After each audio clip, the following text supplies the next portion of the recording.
আসসালামু আলাইকুম সম্মানিত ভিউয়ার্স, সকলে কেমন আছেন? আশা করি অনেক ভালো আছেন এবং সুস্থ আছেন। তো ভিউয়ার্স, আজকের এই ভিডিওটিতে আমি আপনাদেরকে জানাবো যে বর্তমানে দাম বৃদ্ধির পরে কাই কোম্পানির অ্যালুমিনিয়াম দিয়ে এবং আরএফএল কোম্পানির 7 মিলিমিটার বোর্ড দিয়ে সিলিং করতে মোট কত টাকা খরচ হয়। বিস্তারিত জানতে হলে কিন্তু আপনাকে সম্পূর্ণ ভিডিওটা মনোযোগ সহকারে দেখতে হবে। তাই সম্পূর্ণ ভিডিওটা মনোযোগ সহকারে দেখুন। আর আপনি যদি আমাদের চ্যানেলে নতুন দর্শক হয়ে থাকেন তাহলে এখনই সাবস্ক্রাইব করুন, আর যদি অলরেডি করে থাকেন তাহলে অসংখ্য ধন্যবাদ। তো ভিউয়ার্স, চলুন শুরু করা যাক। তো প্রথমে যদি আমি এই রুমের মাপটা দিয়ে শুরু করি, তাহলে এই রুমের পাশ রয়েছে হচ্ছে 14 ফিট এবং লম্বায় রয়েছে হচ্ছে 15 ফিট। 14 ফিট বাই 15 ফিট মোট 210 স্কোয়ার ফিট।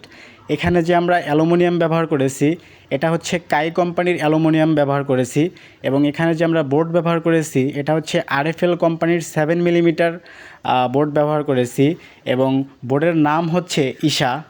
তো আপনারা একটু খেয়াল করে দেখতে পারবেন যে আমাদের সিলিংগুলো কিন্তু একদম সমান। এর কারণ হচ্ছে আমরা কিন্তু ওয়াটার লেভেল করে কাজটা করি। যে কোনো কাজ করলে আমরা সেটা কিন্তু ওয়াটার লেভেল করে করি, যার কারণে কিন্তু এক সমান। তো এখানে আমি রেটের বিষয়টা বলি।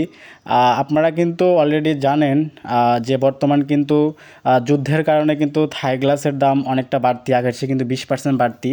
তো কাই কোম্পানির অ্যালুমিনিয়াম এবং আরএফএল কোম্পানির 7 মিলিমিটার বোর্ড দিয়ে এখানে আমরা স্কোয়ার ফিট নিয়েছি হচ্ছে 95 টাকা।